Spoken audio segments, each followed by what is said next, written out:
Bismillahirrahmanirrahim. Assalamualaikum warahmatullahi wabarakatuh. Innal hamdalillah nahmaduhu wa nasta'inuhu wa nastaghfiruhu wa na'udzu billahi min syururi anfusina wa min sayyiati a'malina. May yahdihillahu fahuwal muhtadi wa may yudlilhu fala hadiyalah. Asyhadu an la ilaha illallah wa asyhadu anna Muhammadan abduhu wa rasuluh. Allahumma shalli wa sallim ala nabiyyina Muhammadin wa ala alihi wa ashabihi wa wala. Rabbi shrah li sadri wa yassir li amri wahlul 'uqdatam min lisani yafqahu qawli. Allahumma anfa'na bima 'allamtana wa 'allimna ma yanfa'una wa zidna ilman wa ba'd. Ma'asyiral muslimin yang mudah-mudahan dirahmati Allah Subhanahu wa taala. Alhamdulillah di kesempatan malam ini kita dimudahkan oleh Allah Subhanahu wa taala untuk duduk bersama dalam rangka tawasabil haqqi dan tawasabil sabar. Kita berdoa kepada Allah Subhanahu wa taala mudah-mudahan duduknya kita dicatat sebagai amal soleh di sisi Allah Subhanahu wa taala. Salawat dan salam mudah-mudahan tercurahkan kepada Nabiullah Muhammad sallallahu alaihi wasallam, kepada keluarga beliau, sahabat beliau dan siapa saja yang istiqomah di atas petunjuk Rasulullah sallallahu alaihi wasallam. Kita senantiasa berdoa kepada Allah mudah-mudahan kita termasuk mereka yang diberi kemampuan untuk bisa istiqomah menapaki petunjuk Rasulullah sallallahu alaihi wasallam. Jamaah sekalian yang mudah-mudahan dirahmati Allah Subhanahu wa taala, di kesempatan malam ini kita masih melanjutkan kajian kitab Ar-Rasul Al-Muallim wa Asalibu fit Ta'lim. Rasul seorang pengajar, sang guru, dan metode Nabi Muhammad SAW dalam belajar, dalam mengajar. Baik, jamaah sekalian yang mudah-mudahan dirahmati Allah Subhanahu wa taala, banyak cara yang dilakukan oleh Rasulullah SAW dalam mengajarkan para sahabatnya. Salah satunya, jamaah sekalian, Nabi Muhammad SAW selalu menanamkan kepada para sahabat cinta terhadap akhirat, cinta terhadap mati syahid. Ma'asyiral muslimin yang mudah-mudahan dirahmati Subhanahu wa taala, ini salah satu metode yang betul-betul berhasil dalam dakwah Nabi Muhammad SAW.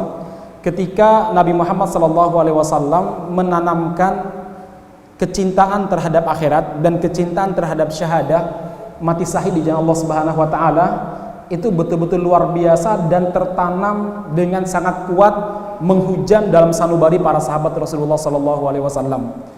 Dan kalau kita mengingat jamaah sekalian, kenapa para sahabat Rasulullah SAW bisa berhasil dalam dakwah, bisa berhasil dalam jihad, bisa mengembangkan Islam walaupun dalam waktu yang sangat singkat, 14 tahun mereka bisa mendirikan sebuah negara, namanya negara Islam Madinah.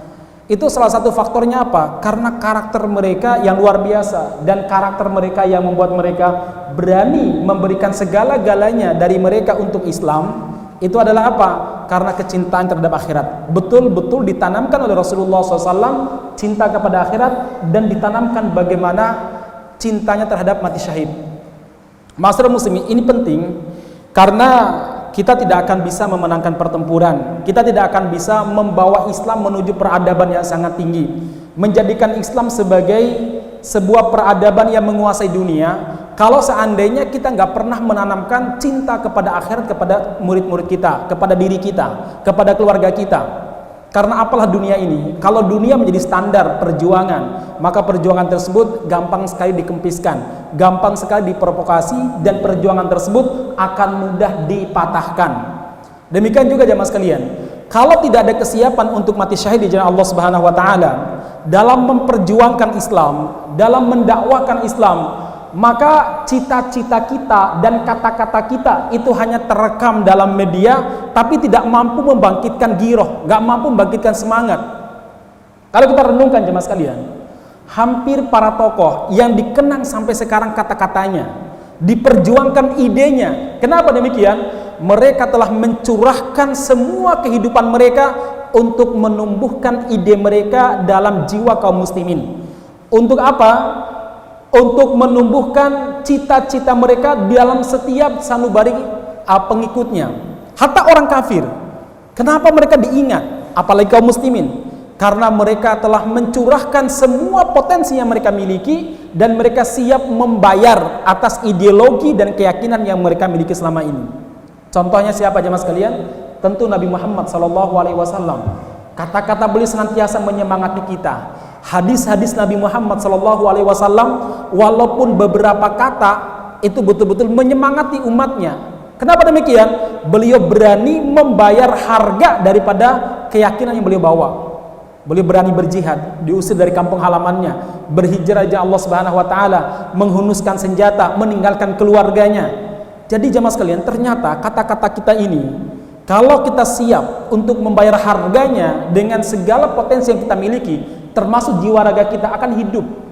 Walaupun sekali lagi, walaupun orang-orang kafir.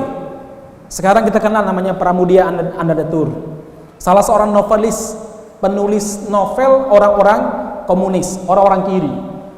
Itu tulisan dia, kata-kata dia, dan cerita-cerita dia, itu betul-betul menjadi inspirasi anak-anak kiri. Kenapa demikian? Dia berani membayar harga daripada ideologi kafirnya itu.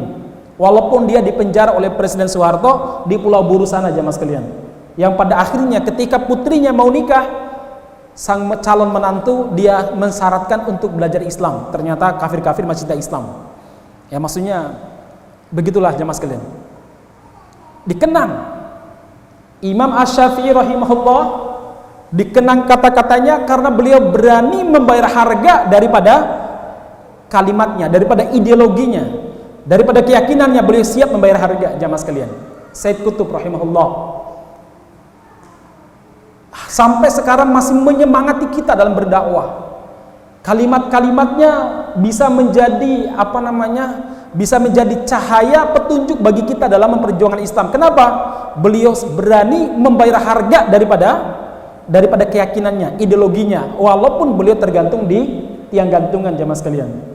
Syekh Abdul Azzam rahimahullah juga demikian.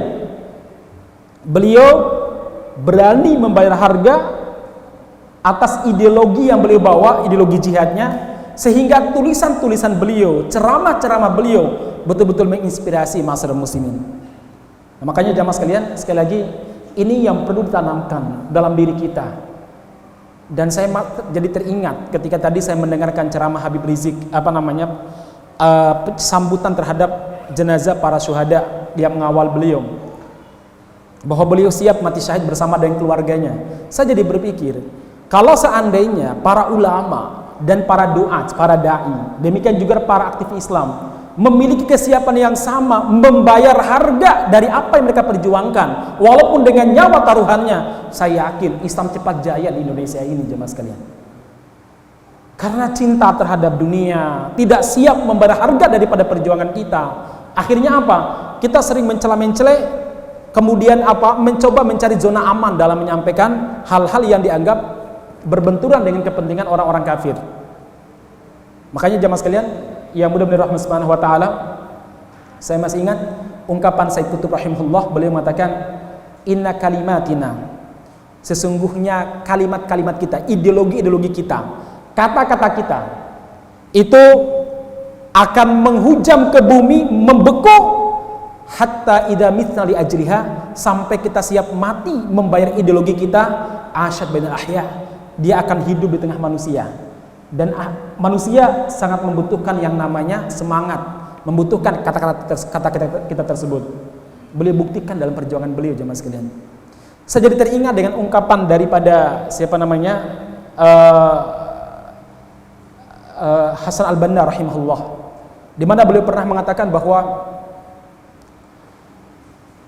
innal ummatal islamiyah, sesungguhnya umat Islam kita ini, lan ta'uda ila makanatihal aliyah, tidak akan kembali ke peradaban yang tinggi yang pernah dapatkan oleh para salaf kita, hatta ta'uda, sampai umat Islam kembali kepada falsafatil maut fil Quran, sampai mereka kembali mencintai falsafah kematian dalam Al-Quran, itu mati syahidnya Allah Subhanahu wa ta'ala.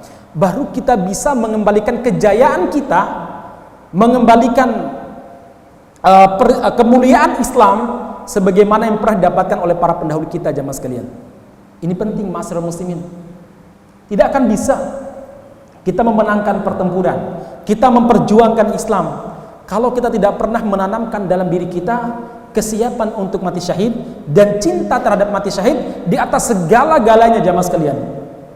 Ada salah seorang ulama pernah menulis sebuah buku yang berjudul, saya pernah baca ketika saya pondok, kaifa yagrusun nabi ruhal jihad fi ashabihi. Bagaimana Nabi Muhammad menanamkan ruh jihad di jiwa-jiwa para sahabatnya. Beliau mengatakan begini, kesimpulan beliau dari renungan para sahabat, dari berbagai macam cerita para sahabat. Apa kesimpulan beliau? Beliau mengatakan bahwa tidak ada sesuatu yang paling dicintai oleh sahabat Rasulullah SAW setelah al-imanu billah, setelah beriman kepada Allah Subhanahu wa taala, melebihi kecintaannya mereka terhadap syahadah, mati syahid di jalan Allah Subhanahu wa taala. Melebihi apa? Kecintaan mereka mati syahid di jalan Allah Subhanahu wa taala. Saya yakin jamaah sekalian, kalau ini enggak ditanamkan kepada jiwa anak muda Laskar FPI tersebut yang 6 itu, mereka tidak akan berani menerima risiko tersebut walaupun mereka digiring ke medan pembantaian.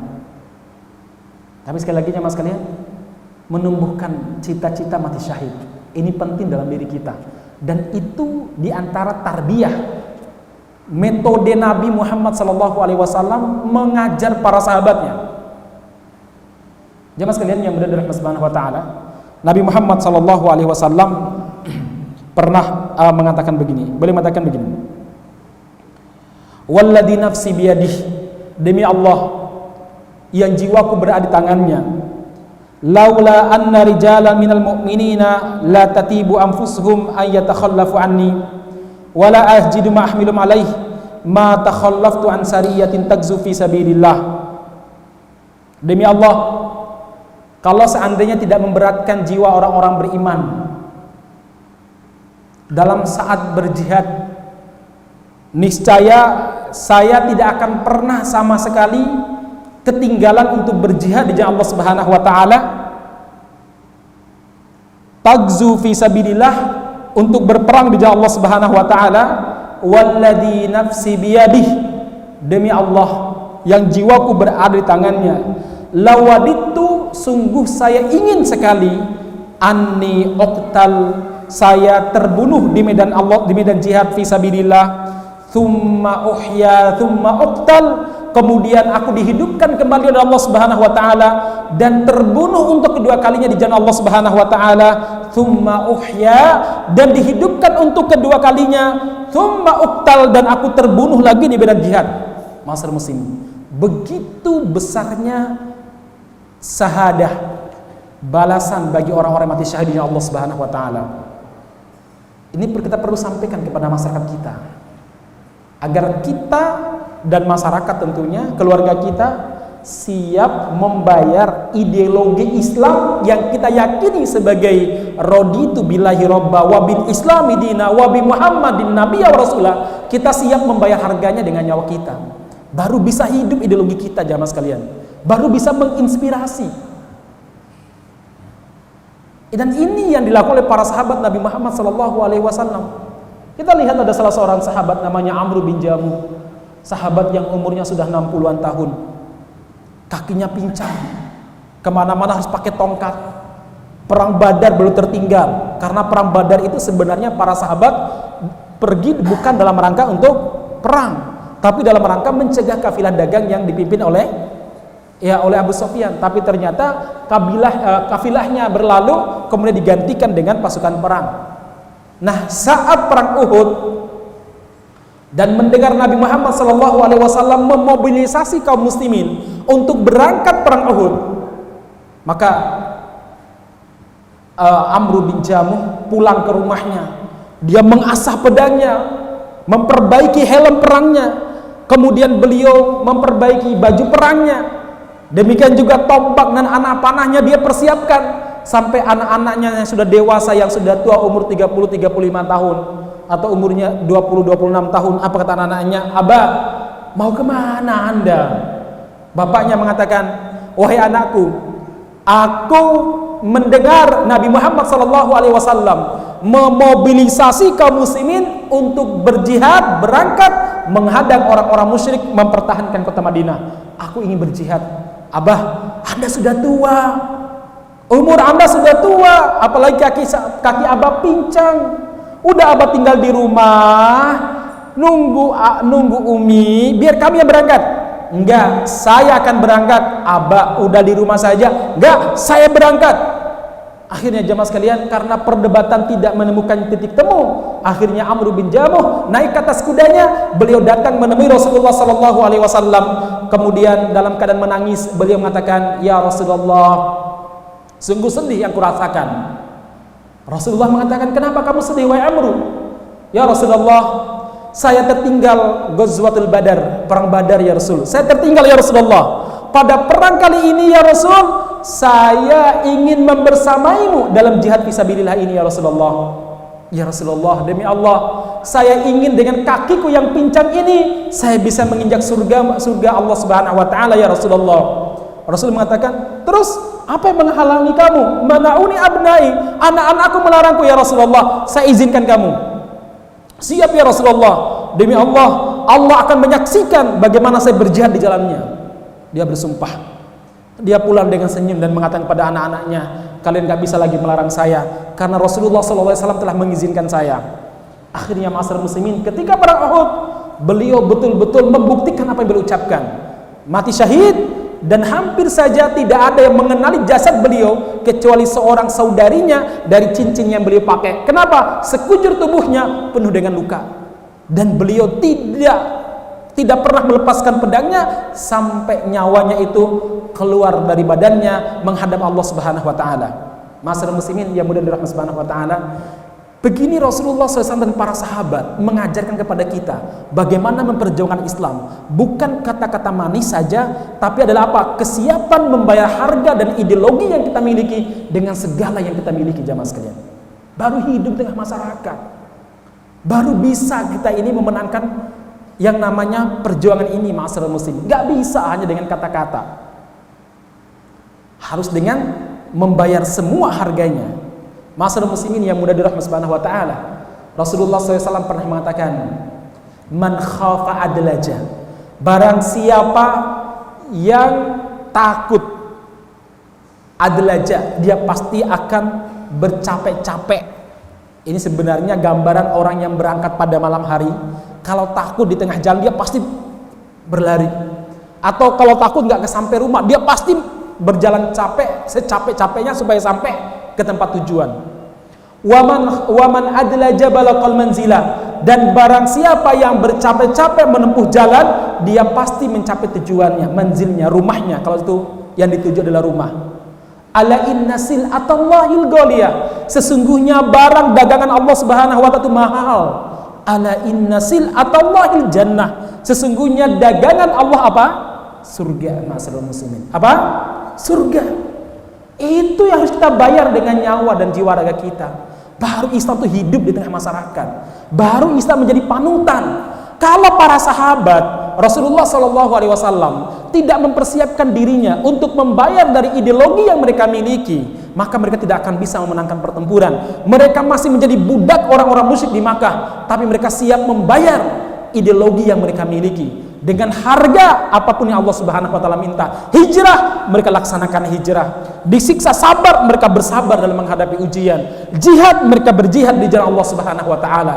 Baru Islam itu menguasai Makkah, Madinah, kemudian berkembang sampai pada zaman Umar bin Khattab radhiyallahu an. Sepertiga wilayah dunia yang menjadi pusat peradaban dunia pada saat itu takluk di bawah khilafah Islamiyah.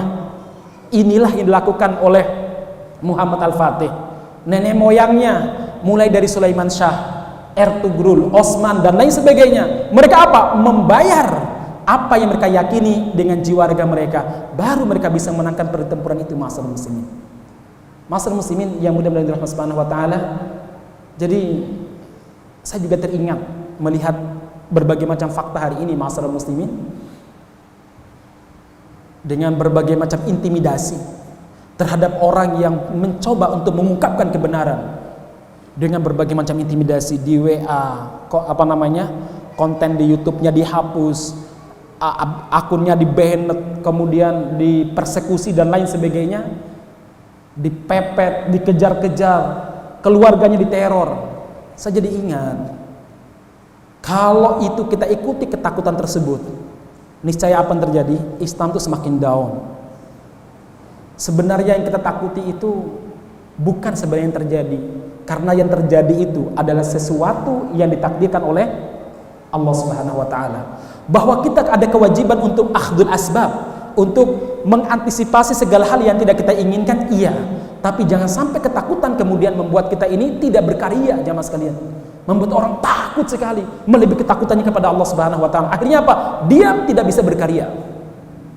Masyarakat muslimin yang berada di rahmat Subhanahu wa taala, Anda tahu ada orang-orang pintar, tapi kalau suruh berbicara di depan umum, nervous. Kenapa ilmu gak disampai? Karena nervous, takut, jemaah sekalian. Sama, kalau kita punya ketakutan, maka kita tidak bisa menyampaikan dakwah ini ke masyarakat. Makanya masyarakat muslimin, Rasulullah SAW pernah mengingatkan, dan ini hadis sering diulangi oleh para ulama. Apa itu? Ini dalam buku Al-Muslimun wal Hadur Al-Gharbiyah, Syekh Dr. Safar Hawali menulis ini sebagai persembahan kepada umat Islam sebelum boleh dipenjara. Ya, sebelum boleh dipenjara, sekarang dipenjara oleh Saudi karena menulis buku ini Al-Muslimun wal Hadur Al-Gharbiyah. Beliau mengatakan bahwa jalan kebangkitan Islam itu cuma dua, kata beliau. Satu az-zuhdu, sifat zuhud, tadi cinta akhirat. Yang kedua al-jihadu, kata beliau. Dua itu aja. Berjihad dengan Allah Subhanahu wa taala. Orang tidak akan berjihad sampai dia punya modal zuhud. Orang yang punya karakter zuhud, dia siap memperjuangkan apapun, jamaah sekalian. Makanya Allah mengatakan alhaakumut takatsur. Berfoya-foya, bergaya. Kalau berbicara gaya, Anda jangan terlalu menafsirkan terlalu jauh. Menafsirkan orang-orang yang nggak pernah mengenal dakwah, orang-orang yang mungkin hidupnya foya-foya, nggak pernah ngaji. Enggak, kadang umat Islam, kadang ikhwan juga gaya hidupnya luar biasa, masyarakat muslimin. Alhaakumut takatsur. Ketika Rasulullah menjelaskan bahwa boleh mengatakan yushiku an tada'alaikumul umam, hampir-hampir umat semua bangsa tada'a, saling menyeru. Ada yang mengatakan tada'a itu artinya saling mengajak, ada yang mengatakan saling berebutan, tergantung tafsirnya, sama aja semua maknanya. Berebutan atau saling bahu-membahu alaikum untuk menghancurkan kalian. Kama tada'a al-akalatu ala qas'atiha, sebagaimana orang kelaparan itu mengajak temannya untuk makan, atau sebagaimana orang kelaparan berebut satu nampan makanan. Karena ada beda tafsir dalam masalah itu. Para sahabat saat itu pernah bertanya, ya Rasulullah, awaminkin lati nahnu yauma idin, apakah karena jumlah kami sedikit pada saat itu ya Rasulullah? Para sahabat bertanya karena mereka kaget. Jumlah mereka saja para sahabat, walaupun gak sebanyak orang-orang Romawi dan Persia, mereka bebas melaksanakan syariat. Tapi kok ada masa di mana umat Islam akan diperebutkan oleh semua bangsa? Mereka kemudian mengeroyok umat Islam. Apakah karena jumlah kami sedikit ya Rasulullah? Rasulullah mengatakan, la bal antum yauma idin katsir. Jumlah kalian banyak sekali. Masya Allah, banyak sekali jamaah sekalian. 12 juta. Banyak sekali jumlah kalian. Itu baru yang ikut. Umat Islam di Indonesia luar biasa banyaknya. Tetapi Allah Subhanahu wa taala mencabut dari hati musuh kalian al-mahabbata minkum, rasa segan dan takut kepada kalian. Musuh sudah tidak takut lagi kepada kalian. Mereka lebih berani membunuh kalian daripada membunuh anjing miliknya orang Eropa. Ya, sekarang begitu jemaah sekalian. Murah nyawa umat Islam. Di Amerika jemaah sekalian, pada demo kemarin ada orang berkulit hitam mati, itu bukan nggak sengaja. Dicekik, bukan dicekik ya, dikunci oleh polisi, mati. Ribuan demo, jutaan demo protes di negeri kita. 6 orang meninggal diberondong peluru. Dia membisu. Banyak kemudian para ulama tidak pernah menyampaikan hal itu jamaah sekalian.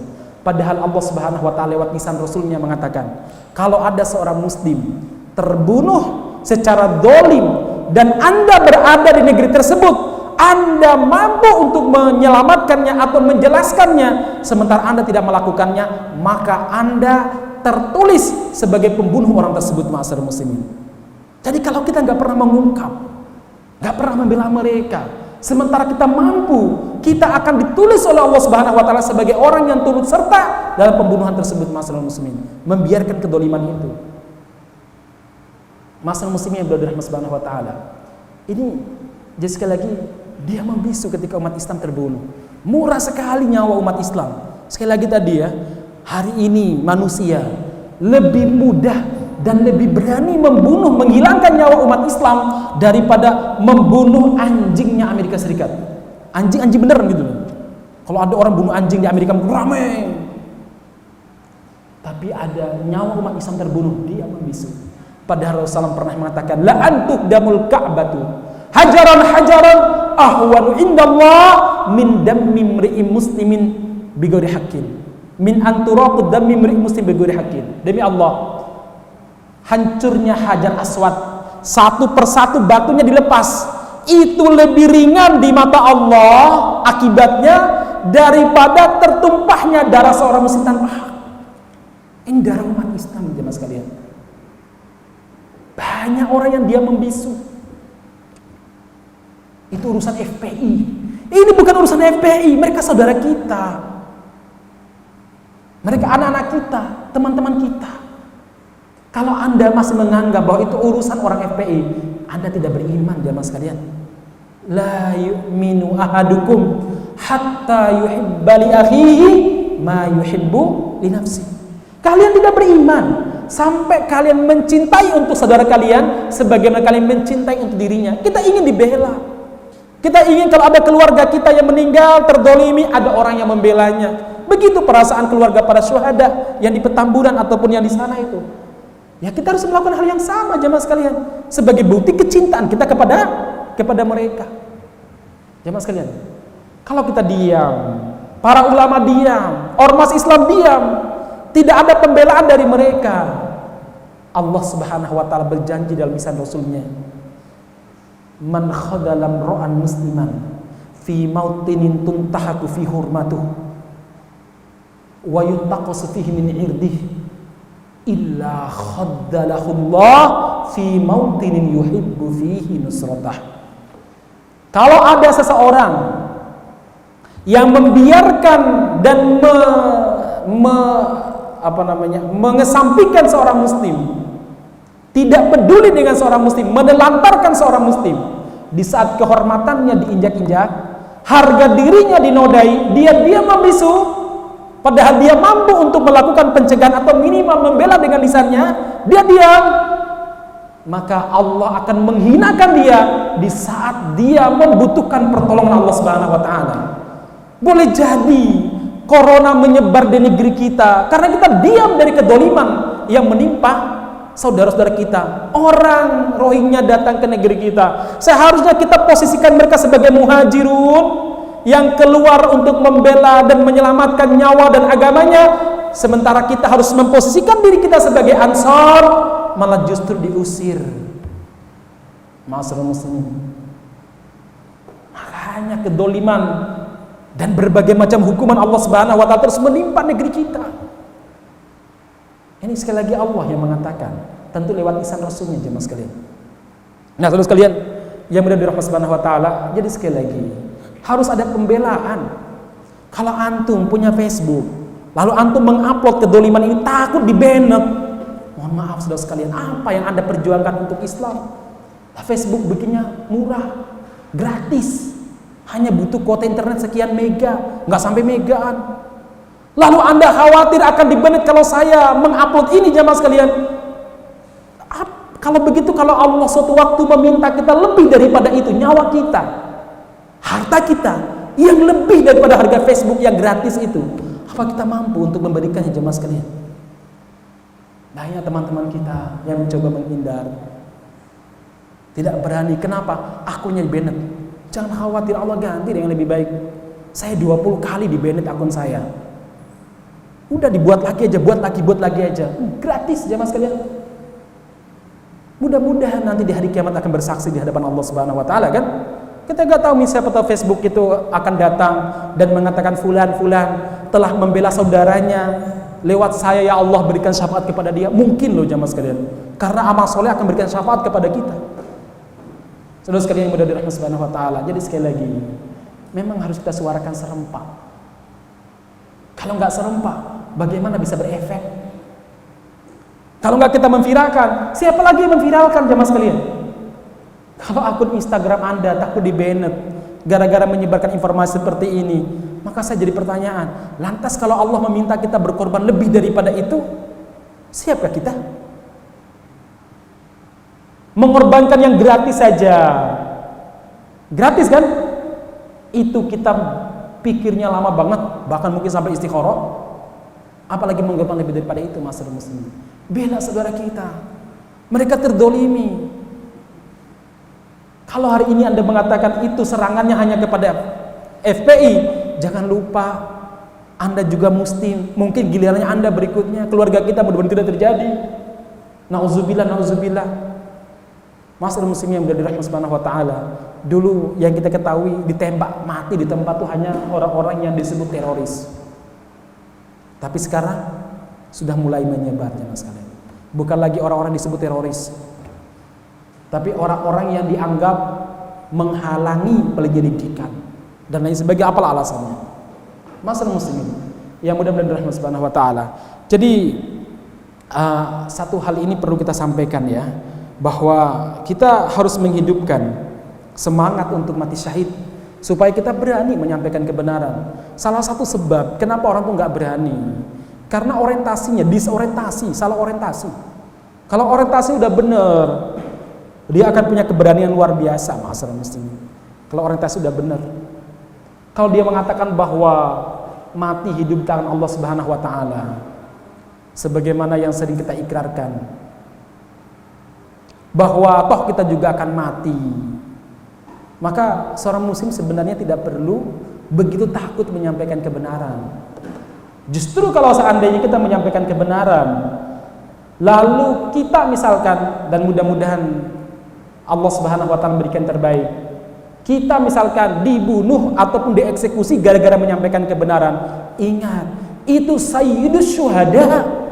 Apa sayyidus syuhada? Penghulu para syuhada. Kata Rasulullah SAW, sayyidus syuhada itu dua. Orang yang menjadi penghulunya para syuhada itu dua.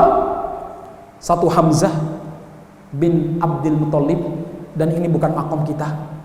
Yang kedua, rajulun qama ila imamin jair fa amarahu wa nahahu faqatalahu. Seorang laki-laki yang menghadap kepada penguasa yang jair, yang jahat, yang zalim, lalu dia melarang ataupun memerintah, kemudian dibunuh gara-gara menyampaikan kebenaran tersebut, ini sayyidus syuhada. Orang yang apa? Penghulu para syuhada. Jadi ternyata ada ruang untuk menjadi syuhada di medan dakwah. Tidak harus kita berangkat ke Suriah atau berangkat ke Palestina atau berangkat ke Chechnya misalkan. Apalagi Chechnya sekarang presidennya sudah menjadi boneka Uni Soviet, Rusia maksud saya. Ada ruang syuhada jemaah sekalian. Itu apa? Menyampaikan kebenaran, mengungkapkan kebenaran di hadapan orang-orang zalim. Kenapa disebut sebagai syuhada syuhada? Beda halnya dengan Anda yang ada di medan jihad. Kalau di medan jihad itu sekali tembak mungkin mati jemaah sekalian, karena kepala langsung mati. Tapi kalau di medan dakwah menyampaikan kebenaran, lama sekali prosesnya, di pressure, kita penuh ketakutan, keluarga juga takut, ekonomi kemudian diboikot, kemudian macam-macam, diteror tiap saat. Itu kan ketakutannya sangat lama sekali, pressure-nya lama sekali. Orang mampu bersabar di atas itu jarang. Maka kalau ada yang mampu bersabar dan Allah Subhanahu wa taala mengambil nyawanya di saat dia menyampaikan kebenaran, misalkan, itu orang luar biasa, masyarakat muslimin. Orang yang luar biasa. Saudara sekalian, ya mudah-mudahan Allah Subhanahu wa taala. Dulu ada salah seorang sahabat datang menemui Rasulullah sallallahu alaihi wasallam. Dia bilang begini, "Ya Rasulullah, saya mau masuk Islam. Tetapi las shadaqata walal jihad. Saya enggak siap jihad dan enggak siap sedekah." Nabi bilang, mau masuk Islam tanpa sedekah, tanpa jihad, fabi ayyi syai'in tadkhulul jannah, modalmu masuk surga apa? Ya, apa modal masuk surga apa? Modalnya itu sedekah sebagai sebuah bentuk pengorbanan jiwa, harta, jihad sebagai bentuk pengorbanannya nyawa. Ada lagi yang datang, "Ya Rasulullah, dullani ala amalin ta'dilul jihad. Ya Rasulullah, tunjukkan pada saya amal yang bisa menyaingi pahala ibadah jihad. Wes aku nggak mau jihad. Atau mungkin saya kalau ada yang lain, saya cari yang lain itu. Kemudian Rasulullah mengatakan, la ajid, saya nggak jumpa itu. Diulangi lagi kedua kali, Nabi menjawab sama, la ajid, saya nggak jumpa amal yang bisa menyaingi ibadah jihad. Ditanya lagi, la ajid, saya nggak jumpa. Ditanya lagi yang keempat kali, Rasul mengatakan, hal tastati'u idza kharajal mujahid, ketika seorang mujahid keluar dari rumahnya, mampukah kamu masuk ke dalam musolamu, tempat solatmu, fatusolli wala taftur watasumu wala tuftir, kamu solat tanpa henti dan kamu puasa tanpa buka, hatta yaudal mujahidu ila manzilihi, sampai mujahid yang keluar tadi balik ke rumahnya. Kalau dia berjihadnya selama 1 bulan, 1 bulan sholat tanpa henti dan 1 bulan puasa tanpa buka. Apa jawaban sahabat? May yastati'u dzalika ya Rasulullah. Ya Rasulullah, siapa yang mampu berbuat seperti itu ya Rasulullah? Apa kata Nabi? Ya iya, makanya saya nggak dapat ibadah yang bisa menyaingi ibadah jihad, ma'asyiral muslimin.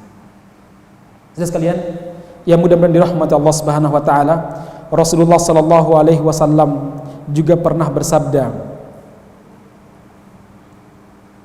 "Mathalul mujahid fi sabilillah, wallahu a'lam bima yujahidu fi sabilihi." Permisalan seorang mujahid di jalan Allah Subhanahu wa taala, dan Allah Subhanahu wa taala lebih tahu siapa yang berjihad di jalannya.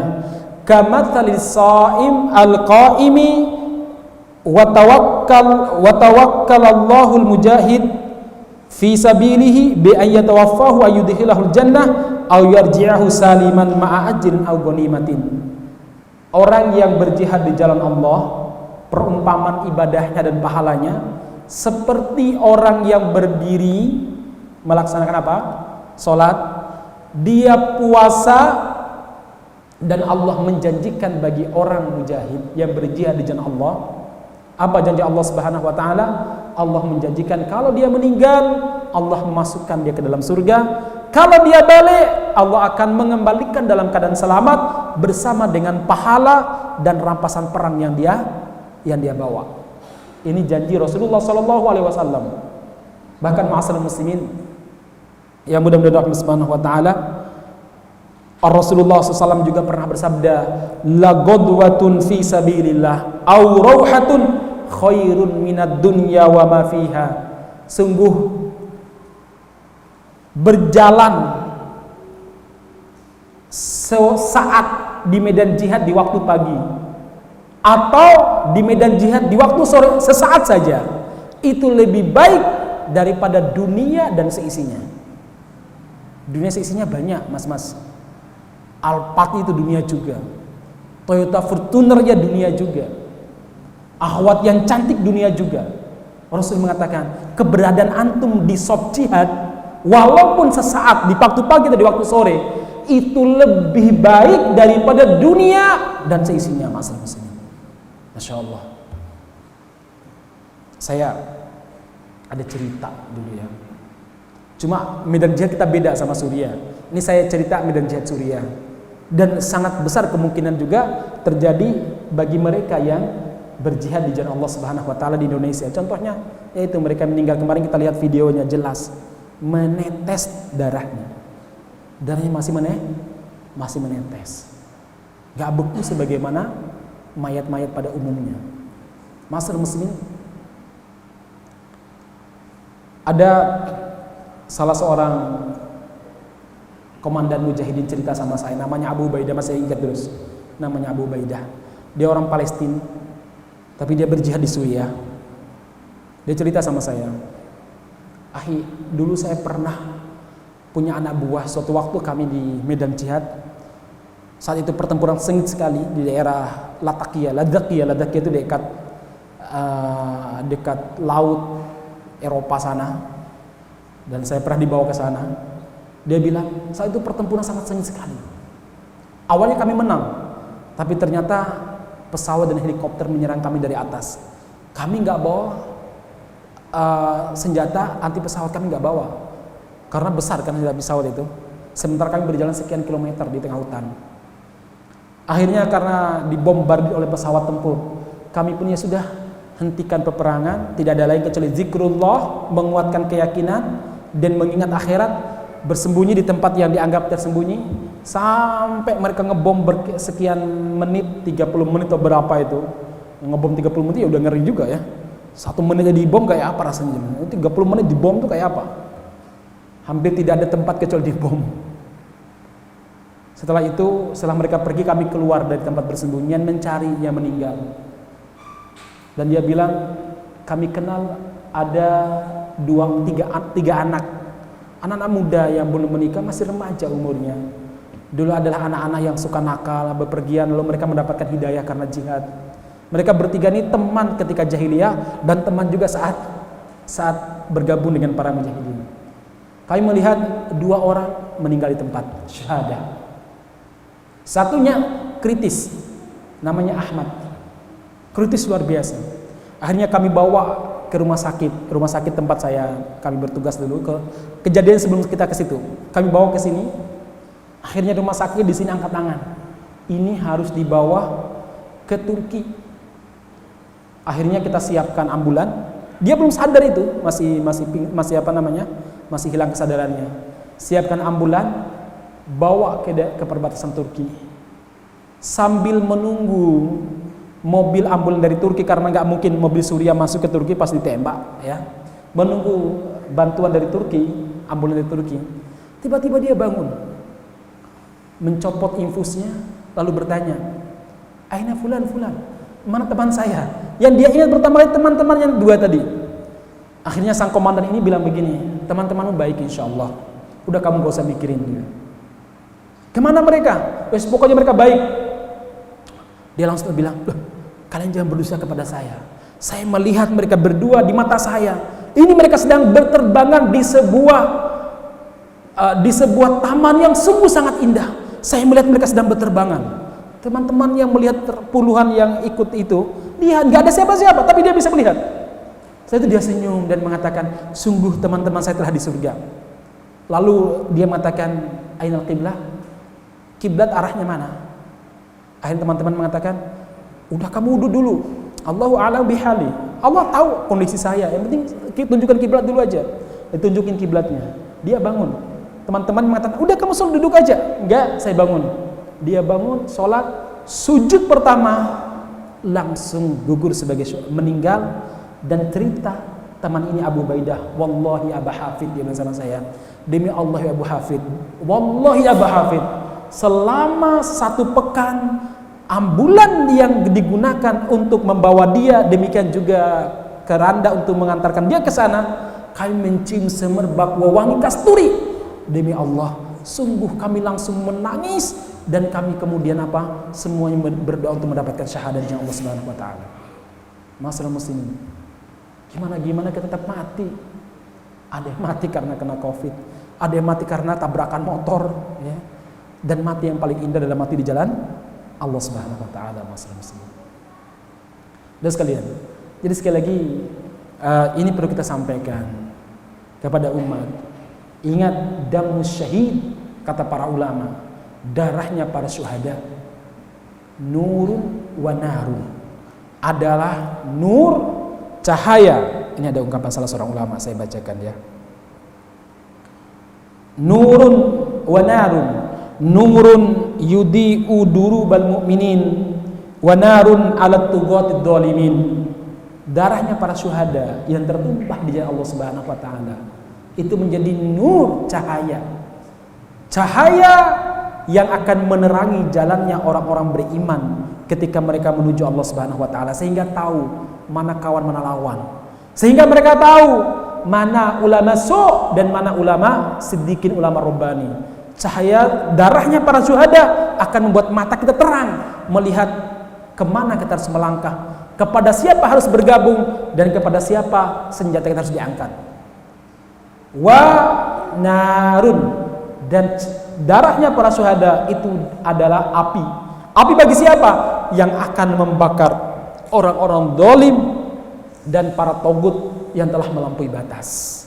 Masyaallah muslimin yang mudah dirahmati Subhanahu wa taala, Ini di antara poin yang kita sampaikan. Nabi Muhammad SAW itu sering menyampaikan tentang mati syahid. Agar apa? Agar para sahabat itu siap memperjuangkan Islam. Kata Hasan al-Banna tadi, kita tidak bisa memenangkan Islam. Ini kesimpulan beliau bukan kesimpulan biasa. Tentu saja setelah beliau merenungkan perjalanan dakwah selama ini, setelah beliau selama ini merenungkan perjalanan hidup para sahabat, kesimpulan beliau tadi, kita tidak akan bisa sama jamaah sekalian untuk memenangkan Islam dan mengembalikan Islam ke masa lalunya sampai kita kembali kepada falsafat kematian yang disebutkan dalam Al-Quran, yaitu falsafatul syahid, mati syahid ya Allah Subhanahu wa taala. Sampai kita mencintainya di atas segala-galanya. Masyaallah muslimin yang mudah-mudahan dirahmati Allah Subhanahu wa taala. Dulu ada salah seorang Arab Badawi. Badawi itu maksudnya orang Arab nomaden yang kadang tinggalnya 2 tahun pindah lagi, setahun pindah lagi. Akhirnya mereka nggak punya peradaban, nggak pernah bisa membangun sebuah masyarakat yang tetap dan beradab, maksudnya punya peradaban maksudnya. Kenapa? Karena mereka sering pindah.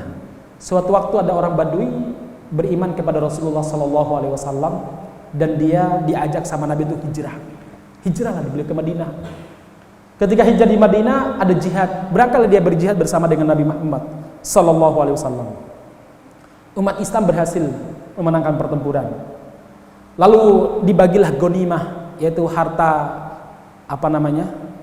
keberuntungan perang, ya. Bukan rampasan perang sebenarnya itu ya. Harta harta keberuntungan perang gitu ya. Akhirnya jamaah sekalian, Rasul bilang, "Mana Badawi yang ikut bersama dengan kita tadi?" "Ya Rasulullah, dia istirahat di pojok sana mungkin. Juga agak jauh dia menyendiri." "Oke, kalau begitu tolong bawakan ini. Serahkan kepada dia, ini jatah dia." Salah seorang sahabat mengambil, diserahkan kepada Badawi tadi. "Ya Badawi, ini dari Nabi Muhammad SAW." "Mahda, ini apaan?" kata dia. Jadi dalam Islam itu ada harta ghanimah, harta tadi keuntungan perang, yang kalau kita dapatkan setiap mujahid itu mendapatkan jatahnya. Oh begitu, dari Nabi Muhammad. Iya, dia ambil itu barang, dia menemui Rasulullah SAW. Lalu dia bilang, "Ya Rasulullah, mahada ya Rasulullah, ini apa ya Rasulullah yang Anda berikan kepada saya?" Nabi Muhammad menjawab sebagaimana jawaban sahabat tadi, ya kurang lebih seperti itulah. Itu jatah untuk kamu. "Ya Rasulullah, mali hada amantu wa hajartu ma'aka wattaba'tuka." Saya bukan untuk mendapatkan ini, saya beriman kepadamu, berhijrah bersamamu, kemudian saya mengikutimu. Bukan untuk ini ya Rasulullah. Bukan untuk ini juga saya berjihad di jalanmu ya Rasulullah. Tetapi agar ada panah ataupun tombak menancap di sini, dia menunjukkan lehernya. Lalu saya gugur sebagai syuhada dan saya pun masuk ke surganya Allah Subhanahu wa taala. Apa kata Nabi? "Intasdukillah yasdukka." Kalau kamu jujur kepada Allah, maksudnya kata-kata kamu betul-betul untuk mencari ridha Allah Subhanahu wa taala, Allah Subhanahu wa taala akan jujur kepadamu. Baru beberapa saat mereka istirahat, ada serangan mendadak dari musuh. Si Badui dengan sigap menghadang musuh tersebut. Perang berkecamuk, kemudian kemenangan berada di pihak kaum muslimin, musuh mundur. Lalu Rasulullah SAW melihat para sahabat yang mengangkat para jenazah syuhada dimasukkan ke liang lahat satu persatu. Nabi Muhammad melihat sosok yang sepertinya tidak asing dari sekian jenazah yang ada. Apa kata Nabi? "Ahuwa, apakah dia itu?" Maksudnya Badui tadi itu. "Na'am ya Rasulullah." "Iya ya Rasulullah." Nabi mendekat dan mencopot jubahnya, menutupkan ke badan Badui tersebut. Kemudian Nabi Muhammad berdoa, "Ya Allah, amana binabiyika wattaba'a nabiyaka wajahada ma'a nabiyika wa qutila syahidan wa ana asyhadu ala dzalika ya Rasulullah." "Ya Allah," apa kata beliau? "Ya Allah, sesungguhnya dia beriman kepada Rasulmu, dia mengikuti Rasulmu, dia berhijrah bersama Rasulmu, dan dia berjihad bersama Rasulmu, dan dia mati syahid. Ya Allah, aku bersaksi untuknya ya Allah." Masya Allah, Allah yang menyaksikannya. Begitulah jemaah sekalian para sahabat yang membuat mereka tangguh di medan dakwah dan di medan jihad, karena cita-citanya adalah Asyahid asma amanina. Itu apa? Pucuk yang tertinggi dari cita-cita mereka adalah mati syahid di jalan Allah Subhanahu wa taala. Itu jemaah sekalian. Itu harus menjadi azam kita.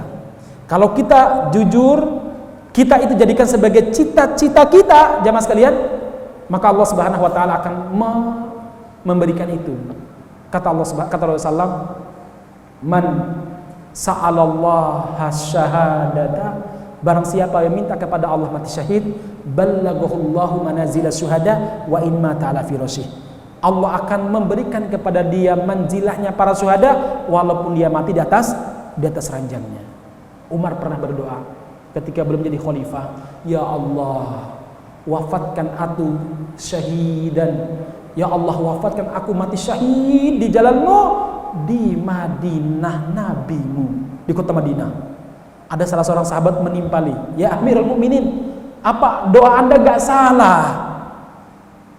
Minta mati syahid di kota Madinah. Madinah itu daerah yang paling aman pada saat itu, jemaah saya. Kota yang paling aman karena jihad itu jauh sekali di Romawi sana, di Syam, di Palestina, di Suriah sana, di Yaman, kemudian di daerah Irak sana jihadnya. Ya Amirul Mukminin, apa Anda nggak salah doanya seperti itu? Apa kata teman? Enggak. Allah akan menyampaikannya dengan caranya sendiri. Ternyata apa yang terjadi jemaah sekalian? Beliau meninggal mati syahid ditusuk oleh Abu Lu'lu'ah ketika beliau ini mengimami salat subuh di mana? Di kota Madinah, mati syahid. Baik jemaah sekalian, terakhir kita jadi teringat dengan sabda Nabi Muhammad SAW, sayakunu fi akhir zaman, akan ada di akhir zaman syurtotun, polisi-polisi yagduna fi godobillah, yang berangkat di pagi hari dalam keadaan dimurkai oleh Allah Subhanahu wa taala, wa yaruhuna fi sakhatillah, dan sore harinya balik ke rumahnya dalam rangka dalam keadaan dimurkai oleh Allah Subhanahu wa taala. Fa iyyaka an takuna min bitonatihim, waspada, jangan sampai kamu menjadi temannya, apalagi menjadi bagian daripada mereka. Barakallahu fiikum ajmain. Hadis sahih. Demikian, mohon maaf kalau kurang berkenan, kita akhiri dengan doa kafaratul majlis. Subhanakallahumma rabbana bihamdika asyhadu an la ilaha illa anta astaghfiruka wa atubu ilaik. Walhamdulillahirabbil alamin. Assalamualaikum warahmatullahi wabarakatuh.